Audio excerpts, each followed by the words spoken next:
Greetings. Welcome once again to Justified Nonetheless. I am Kevin Berger, and I apply the principles of polemics and skepticism to atheism and the claims made by atheists.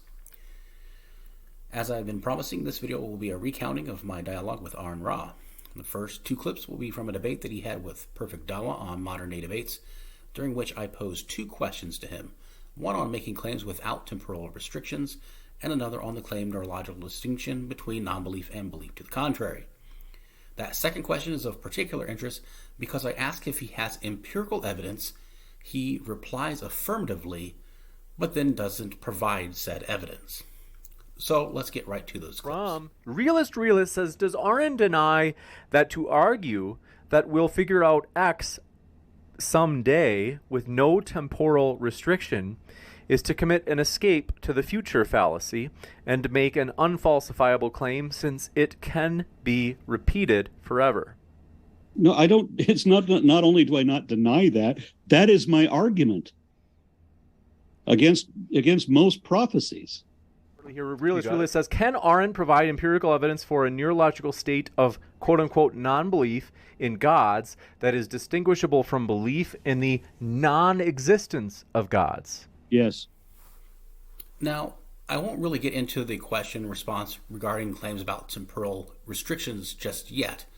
However, notice that when the question regarding the distinction between non-belief and belief to the contrary is posed, Aaron did not deny that belief is neurological.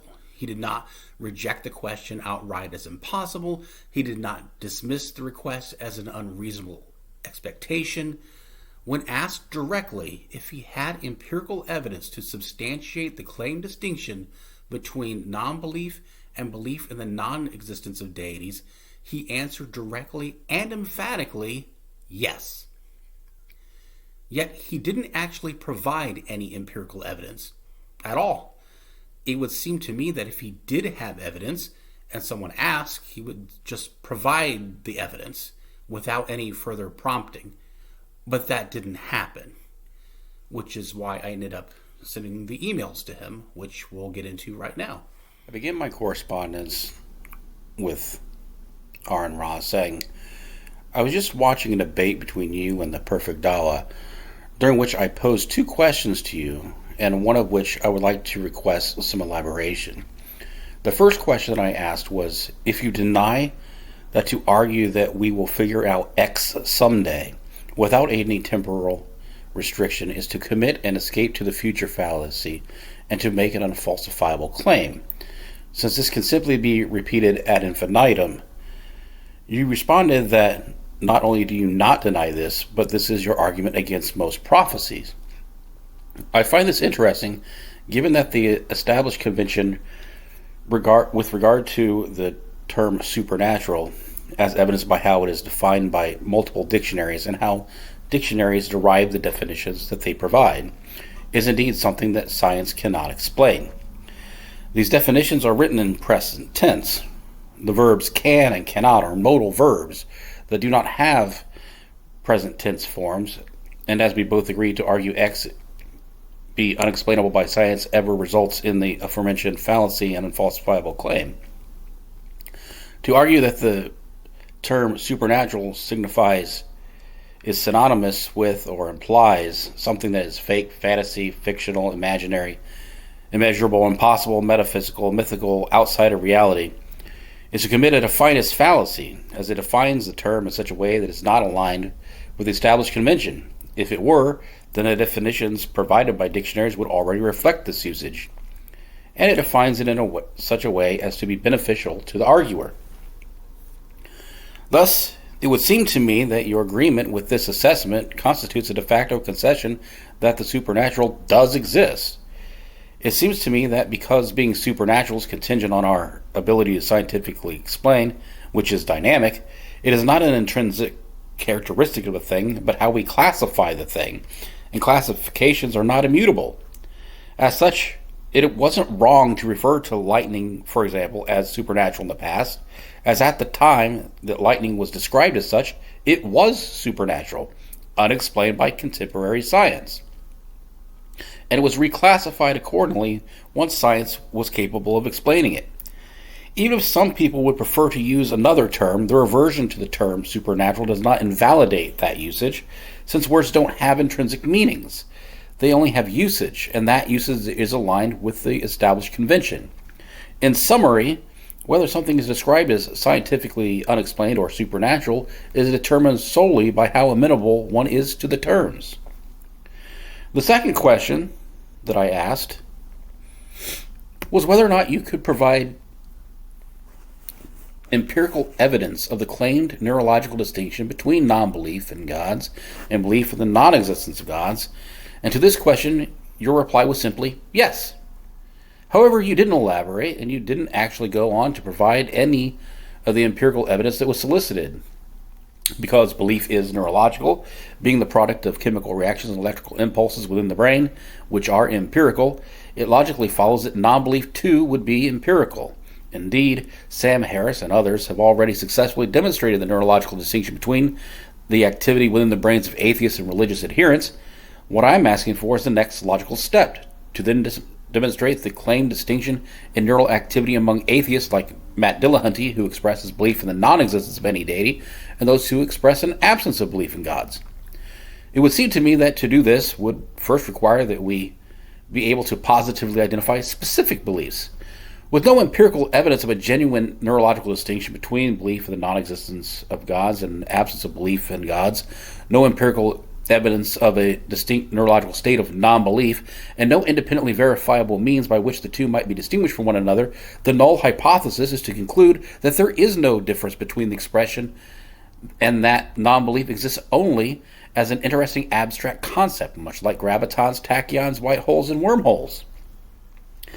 Existence is not a predicate. Just because we can conceptualize an absence of belief, a lack of belief, or non-belief among atheists who express it does not imply that such a state actually exists in reality.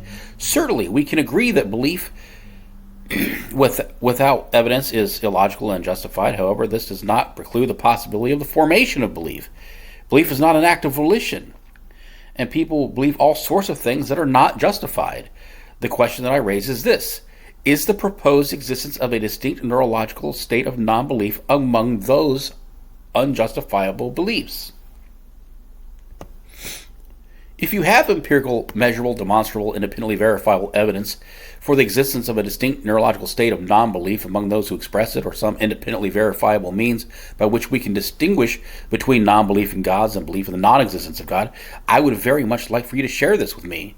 Because belief informs action, and an absence of belief provides no impetus for action. Any action taken, including willful abstention, is evidence of some belief. Therefore, as far as I can tell, while we cannot know that any specific belief is absent, we can infer the presence of belief based on actions taken. The dismissal of the proposed existence of a deity, action, derision toward those who believe in the existence of a deity, action, the tendency to argue exclusively against the existence of a deity, action, and the willful abstention from participation in religious practice and traditions, action, are all evidence of the presence of a potentially subconscious belief in the non-existence of any deity. This may be insufficient or inconclusive evidence, but it is evidence nonetheless. I don't know that a distinct state of non-belief does exist. I don't claim to know that a distinct state of non-belief doesn't exist, and I don't know if it's possible to know that a distinct state of non-belief doesn't exist. However, my interactions with those expressing non-belief has compelled me to conclude that it is nothing more than expression used to achieve the need to justify anything. A distinction that does not manifest in reality is indistinguishable from one that does not exist.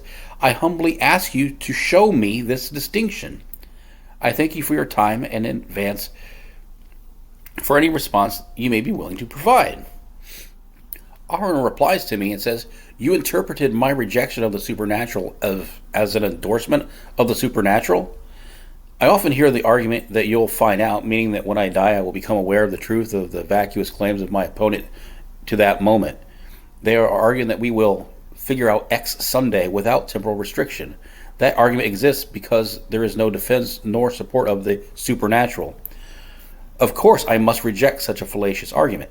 Supernatural refers to phenomena or entities that are beyond the laws of nature, not just something we don't fully understand. My rejection of that person's empty assumption does not in any way imply anything supernatural. There is no support for anything commonly classified as supernatural, gods, psionics, etc. If you want me to elaborate on the second question, sure.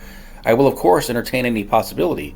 If you can show that there is a possibility to consider, I may even want to be convinced.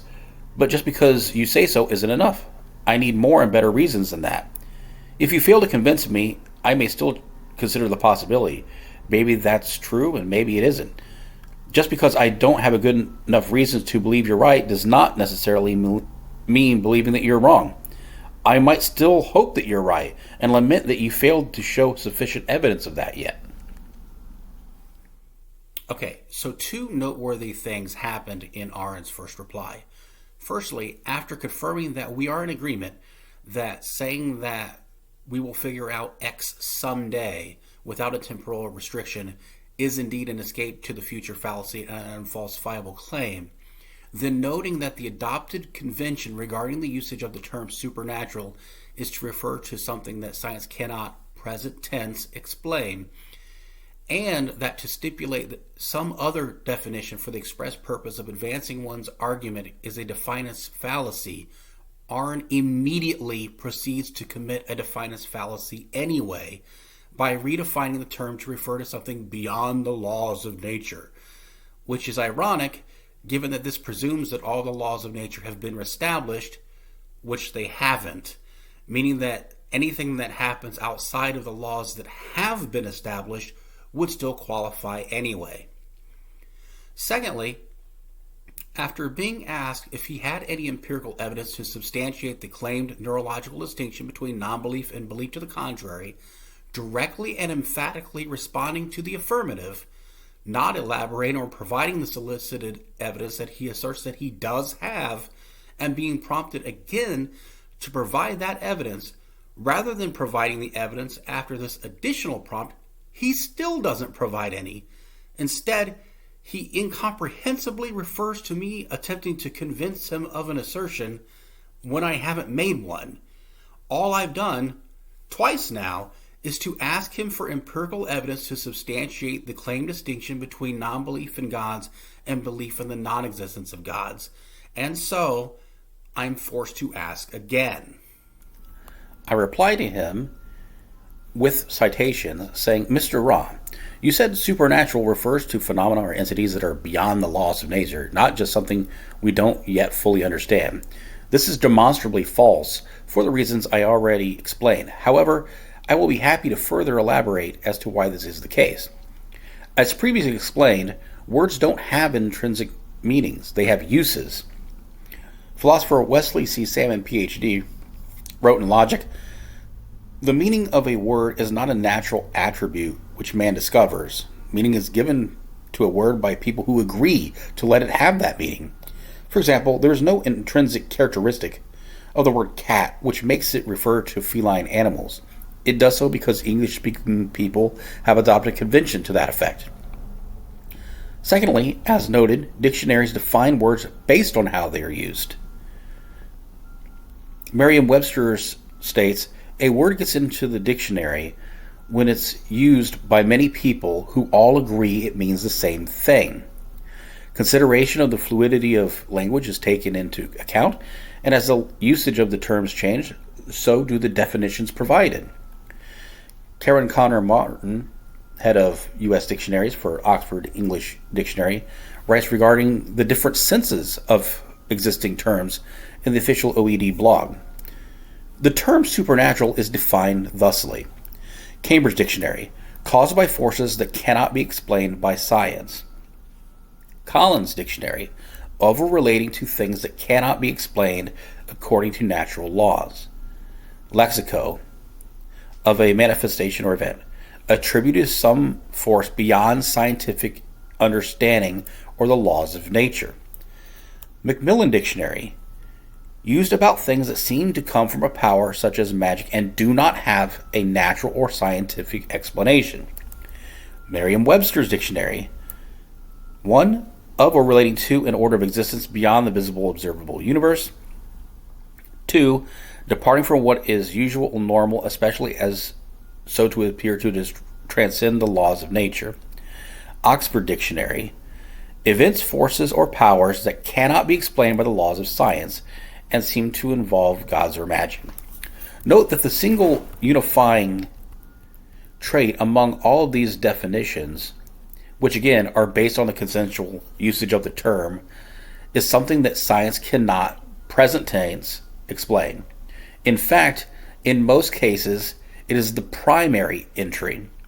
Further, as selectively using definitions that are not based on the established consensual uses for the purpose of proving or disproving them is a definist fallacy. Christian Cotton, PhD, writes that the finest fallacy, also known as the persuasive definition fallacy, defining a concept in terms of another concept in an infelish way that is unfavorable to one's position, as being beyond the laws of nature, demonstrably isn't the convention adopted by most English speakers, as evidenced by the fact that this is not the primary entry. You are, in fact, committing a definist fallacy.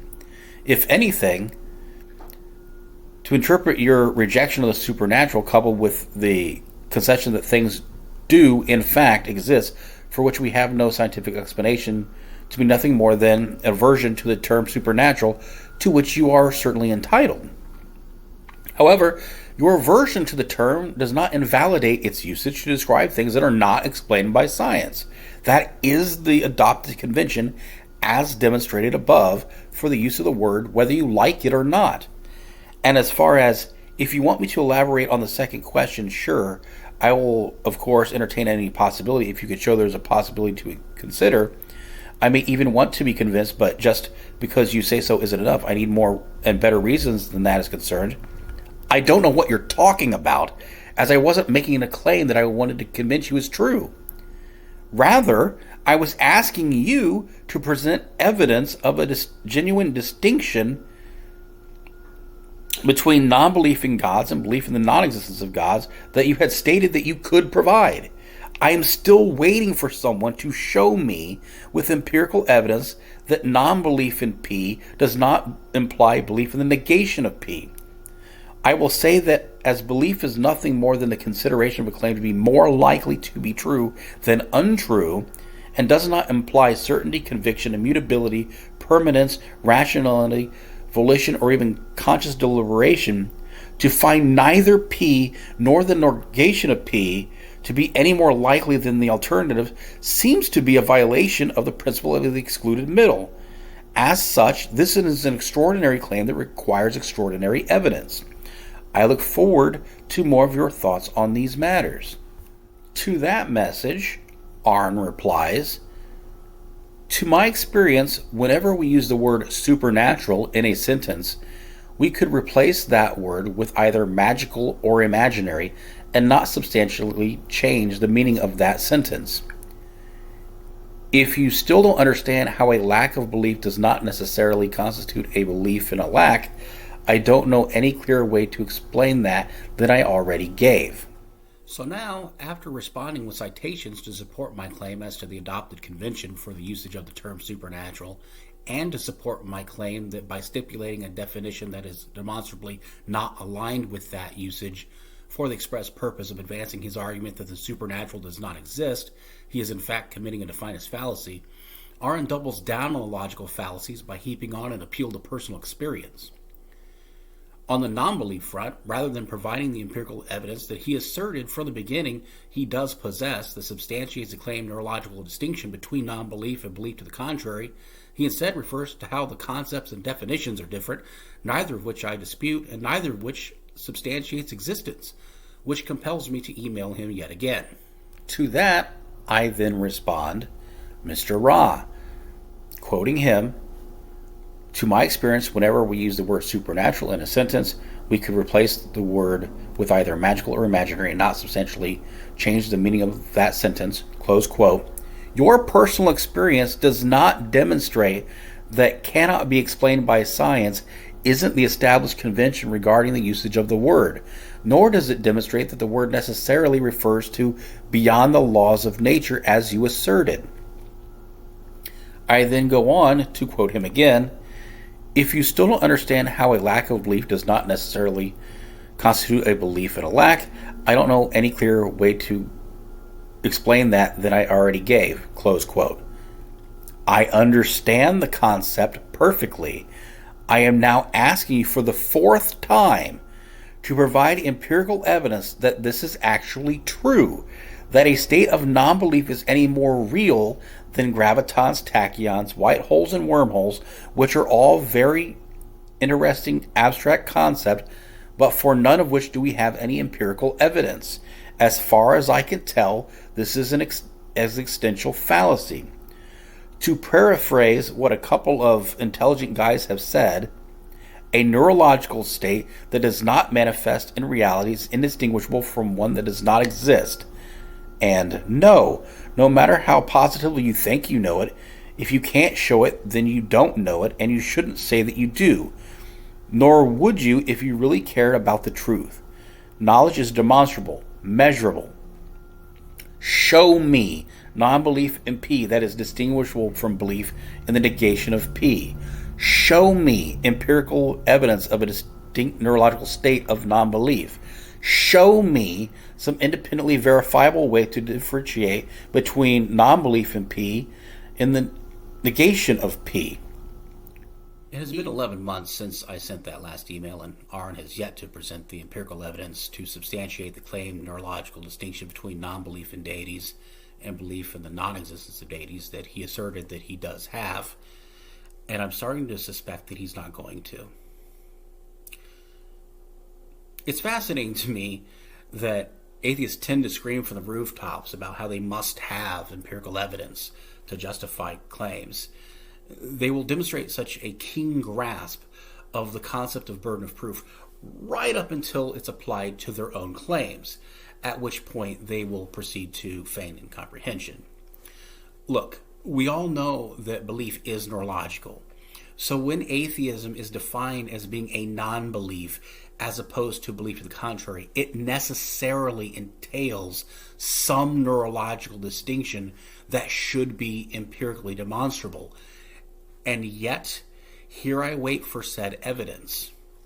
Still, years later, because Arn was hardly the first person to whom I've ever posed that question, nor will he be the last. Skeptics seem to love the principle of infalsifiability, and with good reason. If we can't conceive of any way by which to demonstrate that a claim is false, this will lead to belief in all sorts of things that are untrue, and this should be avoided. What skeptics, in my view, don't seem to hold in such high regard is the principle of verification. What they seemingly don't take into consideration is that a claim that can't ever be demonstrated as true, that cannot ever be verified, isn't scientific either. As far as I can tell, the absence of belief, like non-existence in general, is such a claim. I don't know how anyone could substantiate an absence of belief in the first place, but that's not my problem because it's not my claim. What I do know is that I have sufficient evidence and reason to reject the claim distinction as bogus until such a time as a distinction is substantiated in reality. Since those who express non-belief in deities tend to behave in very much the same way that one would expect those who believe in the non-existence of deities to behave, they are functionally identical. The null hypothesis is to proceed as though something doesn't exist unless there's sufficient evidence or reason to warrant its acceptance. And as there is insufficient evidence and reason to warrant the acceptance of the claimed distinction between the absence of belief among self-identifying atheists who express it and belief to the contrary, I will proceed accordingly. Indeed, there is far better evidence and reason to think that there isn't a distinction in reality. With all that in mind, I thank you for your time, and I will remind you that even though your beliefs may not necessarily be true, they should be justified nonetheless.